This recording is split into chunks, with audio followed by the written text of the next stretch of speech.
चलते हैं। जानकारी है ट्रंप के द्वारा पुतिन को पागल कहने की। पुतिन को पागल कहना ऐसे समय में जब यह कहा जा चुका हो कि पुतिन ट्रंप के अच्छे मित्र हैं, यह अपने आप में वर्ल्ड मीडिया की सुर्खी बनता है। ट्रंप के द्वारा अपने द्वारा ये जो ट्रुथ पर हमेशा जो अपनी संदेश डालते हैं, उस संदेश में इनके द्वारा एक लाइन कही गई और वो कहा गया कि मैं तो ये मानता हूं कि पुतिन को पूरा यूक्रेन चाहिए, लेकिन वो संभव नहीं है। लेकिन ऐसे में उसका एक हिस्सा भी अगर वो पाकर के ये सारी हरकतें कर रहे हैं तो ये अपने आप में उनके पागलपन की निशानी है। वो पूरी तरह से पागल हो चुके हैं। He is needlessly killing a lot of people and I am just talking about soldiers. यहां पर missile and drones are being shot into cities in Ukraine. इसका मतलब यह हुआ कि ट्रंप ने इतना ज्यादा यूक्रेन के संसाधनों को अवशोषित करने के बाद फाइनली यूक्रेन के दर्द पर कोई ट्वीट किया है या ट्रुथ पर कोई जानकारी डाली है। ऐसा क्या हुआ है? क्योंकि पुतिन ने यूक्रेन के बहुत सारे शहरों को हाल ही में निशाना बनाया है। निशाना बनाते ही ट्रंप का दर्द फूट पड़ा, और ट्रंप का दर्द फूट पड़ा तो वो यहां पर अपनी द्वारा जनता को, मतलब मीडिया के सामने भी बोलते हुए दिखाई दिए कि साहब इस तरह से नहीं होना चाहिए। यूक्रेन पर जो हो रहे हमले हैं इनकी हम निंदा करते हैं। बड़ा सवाल है साहब, 2022 के फरवरी से 3 साल पूरे निकल चुके हैं। ट्रंप को ऑलमोस्ट नवंबर में आए हुए अब यहां पर लगभग 7 महीने पूरे हो चुके हैं। ऐसे में ट्रंप के द्वारा पुतिन का एक बार भी विरोध नहीं किया गया, लेकिन अचानक विरोध करना बहुत सारे लोगों के दिमाग में प्रश्न खड़े कर रहा है। लोगों का मानना है कि ट्रंप ने अगर यह सब कहा है तो इसके पीछे इनके मन में कोई और महत्वाकांक्षा रही होगी। इनके मन में ऐसा कुछ रहा होगा कि ये पुतिन के खिलाफ जाकर के यूक्रेन से कुछ और लेना चाह रहे होंगे, या यूक्रेन की डील अब एक्टिवेट हो गई होगी। इनके द्वारा कहा गया कि मैंने हमेशा कहा है कि यूक्रेन का एक टुकड़ा नहीं बल्कि पूरा यूक्रेन चाहते हैं मैं, और शायद यह सही साबित हो रहा है। अगर ऐसा करते हैं तो इसमें रूस का पतन हो जाएगा। ट्रंप ने यह तो कहा, लेकिन इसके साथ साथ वो जेलेंस्की के बारे में भी कुछ बोल गए और कहा कि जेलेंस्की जिस तरह से बात करते हैं उससे वह अपने देश का भला नहीं कर रहे। उनके मुंह से निकलने वाली हर बात परेशानियां पैदा कर रही है। मुझे यह पसंद नहीं है और बेहतर होगा कि इसे रोक दिया जाए। ट्रंप के द्वारा यह सब कहना, जब ट्रंप और पुतिन के बीच इतने अच्छे रिलेशन हो।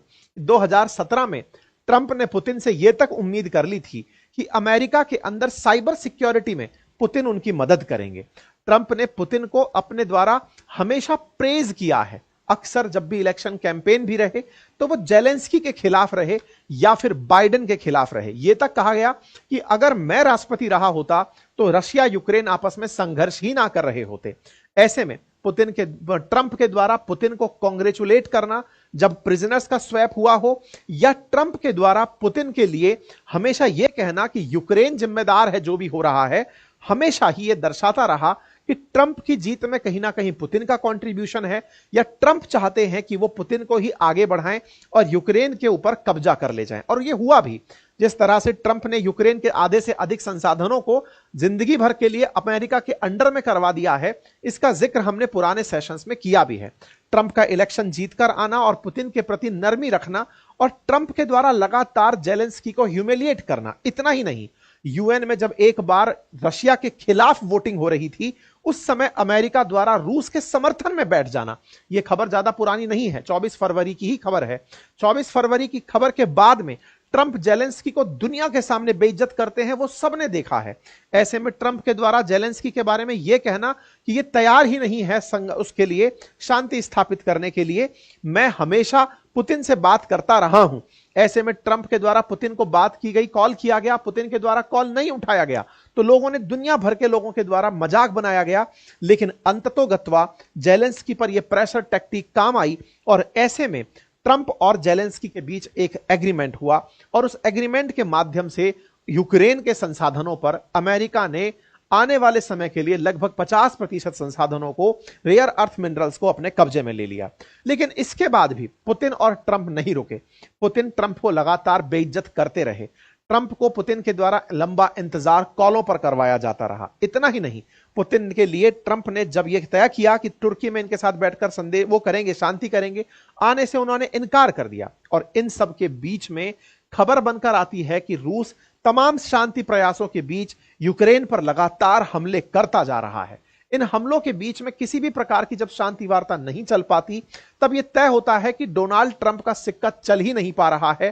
ट्रंप पुतिन के सामने बिल्कुल उल्टे बैठे हुए हैं। इसी को पॉलिटिको ने बहुत ही अल्टीमेट रिसर्च के रूप में कवर करके लिखा। फरवरी के अंदर एक बढ़िया रिसर्च थी उनकी, और वो ये थी कि ट्रंप अब तक 29 बार पुतिन के अनुसार काम कर चुके हैं।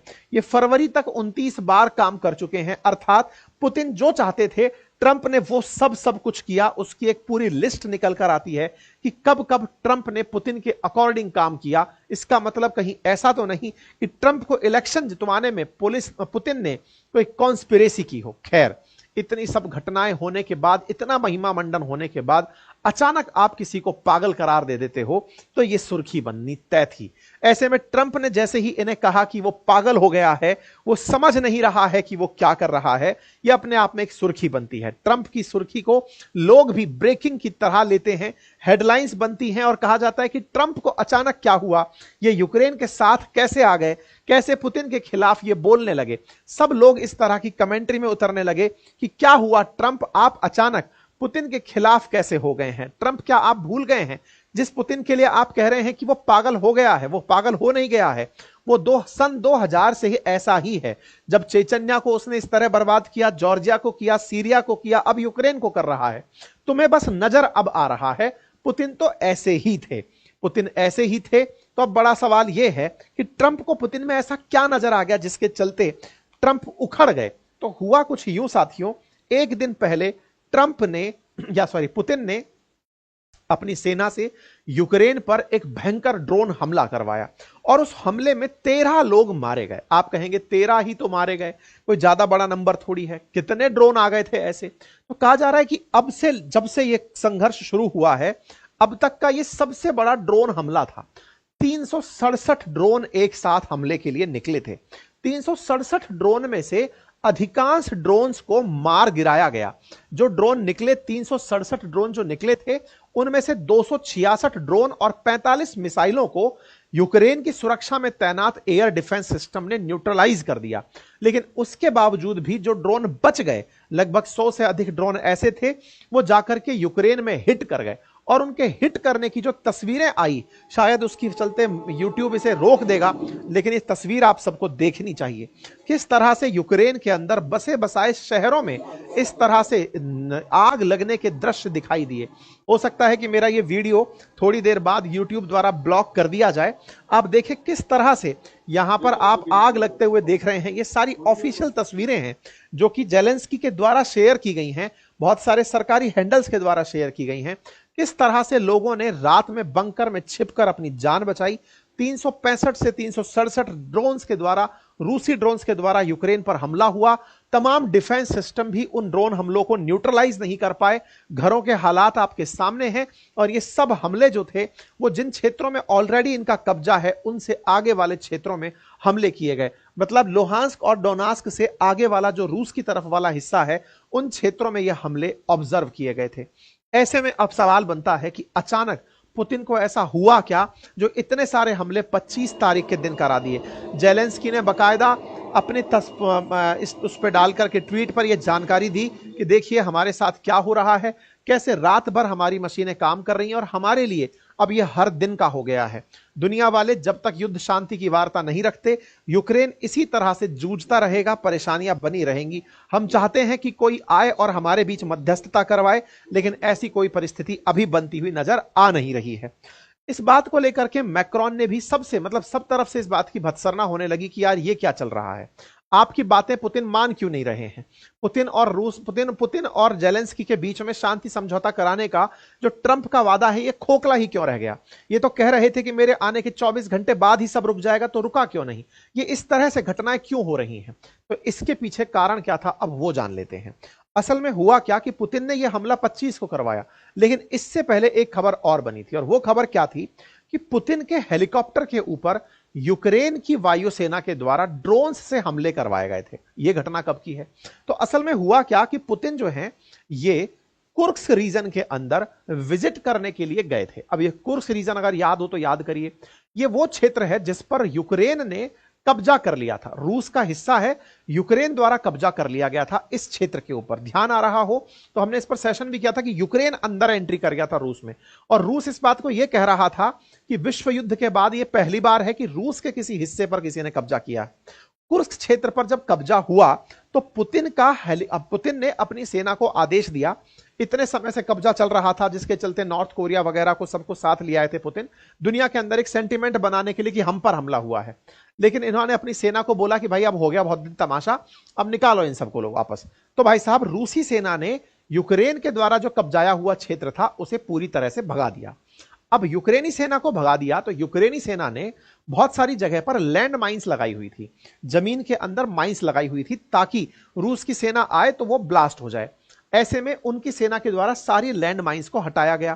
पूरी तरह से जब कुर्स्क रीजन को साफ करवा दिया गया तो पुतिन 20 मई के दिन इस जगह का दौरा करने निकले। जब दौरा करने निकले तो अपने उन लोगों में यह विश्वास जताने के लिए कि जब मैं जा सकता हूं यहां पर तो आप भी जाएं और यहां पर निवास करें, क्योंकि बड़ी संख्या में कुर्स्क रीजन के लोग, जो रूसी लोग थे, वो क्षेत्र छोड़ करके उत्तरी हिस्सों में चले गए थे जब यूक्रेन ने यहां कब्जा किया था। तो ऐसे में अब हुआ यह कि पुतिन अपने लोगों में यह विश्वास दिलाने के लिए कि यह जगह पूरी तरह सुरक्षित है, आप आइए और यहां जाकर रहिए। ऐसे में जब वो यहां पहुंचे 20 तारीख के दिन तो उनके हेलीकॉप्टर पर 46 ड्रोन्स ने हमले कर दिए। ये रूसी सुरक्षा एजेंसीज के द्वारा दी गई जानकारी है कि हेलीकॉप्टर हमारा पहुंच रहा था और रूस के ऊपर हमले हुए यूक्रेन से। अब जब 46 हेलीकॉप्टर एक साथ, 46 ड्रोन्स एक साथ हमले के लिए आए तो बोले हमारी सुरक्षा एजेंसीज ने या एयर डिफेंस ने उन्हें पूरी तरह न्यूट्रलाइज कर दिया। लेकिन व्हाट इफ अगर कोई भी ड्रोन आकर के हेलीकॉप्टर पर लगता तो क्या होता? ये वो कुर्स्क रीजन है यूक्रेन के उत्तर में, इसके ही दौरे पर गए हुए थे पुतिन, लेकिन यूक्रेन के द्वारा इस पर हमला किया गया था। बेलगोराद क्षेत्र और इन क्षेत्रों में गए हुए थे, यहां पर हमला हुआ। ठीक है साहब, इस जगह पर अब रूस ने कब्जा तो कर लिया है, लेकिन पुतिन पर हुआ यह हमला पुतिन की आन बान शान में गुस्ताखी था। तो उन्होंने इस हमले का रिटेलिएशन करते हुए यूक्रेन को छेद दिया तो लोग मर गए तो ट्रंप उखड़ गए तो ट्रंप ने कहा कि पुतिन पागल हो गए हो क्या, ऐसे थोड़ी करते हैं। तो पुतिन का कहना था कि अपनी जान भी हथेली पर रखे हुए हम नहीं घूमते हैं। कुल मिलाकर के पुतिन ने यूक्रेन के बड़े हिस्से पर तो ऑलरेडी कब्जा किया हुआ है ही, लेकिन जिस कुर्स्क पर कब्जा करने का यूक्रेन ने दावा किया था, अब उस क्षेत्र को भी पूरी तरह रूस ने छुड़वा लिया है। रशिया के द्वारा यूक्रेनियन फोर्सेस को पूरी तरह से यहां से भगा दिया गया है और इसी कारण से पुतिन यहां पर विजिट करने के लिए गए थे, और जब वो विजिट करने गए तो उनके ऊपर यह हमला हुआ। यह हमला ही रूस ने रिटेलिएशन में उनके ऊपर बदले की कार्रवाई के रूप में किया है। यह हमारे हेडलाइंस भी बनी थी कि पुतिन के हेलीकॉप्टर पर ड्रोन अटैक हुआ था जब पुतिन यहां पर गए थे। अब एक इंटरेस्टिंग जानकारी देता हूं, और वो इंटरेस्टिंग जानकारी आपको काफी रोचक लगेगी, और वो ये है कि जिस समय हमारे फॉरेन डिप्लोमेट्स यहां पर जा रहे थे तो फॉरेन डिप्लोमेट्स के जाने पर, क्योंकि आपको याद होगा भारत की तरफ से कुछ सांसदों को दुनिया भर में यह बताने के लिए भेजा गया है कि भारत के साथ पहलगाम हमला कैसे हुआ या कुछ ये आता, हमने ऑपरेशन सिंदूर कैसे किया, ये बताने के लिए हमने अपने सांसदों को दुनिया भर में भेजा है। तो हमारा एक फॉरेन डेलीगेशन रूस भी गया हुआ है, और जब वो रूस पहुंच रहा था तो उस समय पर मॉस्को में ड्रोन से हमले चल रहे थे। इस तरह की हेडलाइन कवरेज में आई, खबर बनी कि operation Sindoor delegation plane delayed as Moscow airport shut after drone attack. इसका मतलब यह नहीं है कि रूस के ऊपर ड्रोन हमले नहीं हो रहे, मॉस्को जहां हमारा डेलीगेशन गया है वो एयरपोर्ट बंद कर दिया गया था क्योंकि उसके ऊपर ड्रोन हमले हो रहे थे। तो ये तो हमारे डेलीगेशन ने वहां पर जाकर प्रत्यक्ष देख लिया है। कुल मिलाकर के रशिया यूक्रेन के बीच में कोई भी शांति जैसी चीज नहीं है जो कहीं पर चर्चा का विषय बनी हो, लेकिन हां, ट्रंप की गलतफहमी है और वो सस्ता लालच उनके बीच में इस शांति को स्थापित करवाने का, क्रेडिट खाने का, जिसको उन्होंने भारत पाकिस्तान के बीच में यूज कर लिया था। पर कुछ भी हो, फिलहाल के लिए पुतिन ट्रंप के काबे से बाहर हैं और पुतिन अब वही कर रहे हैं जो उन्हें ठीक लगता है। बाकी आप इस विषय पर क्या सोचते हैं, अपनी राय जरूर बताइएगा और साथ में इस बात पर जरूर विचार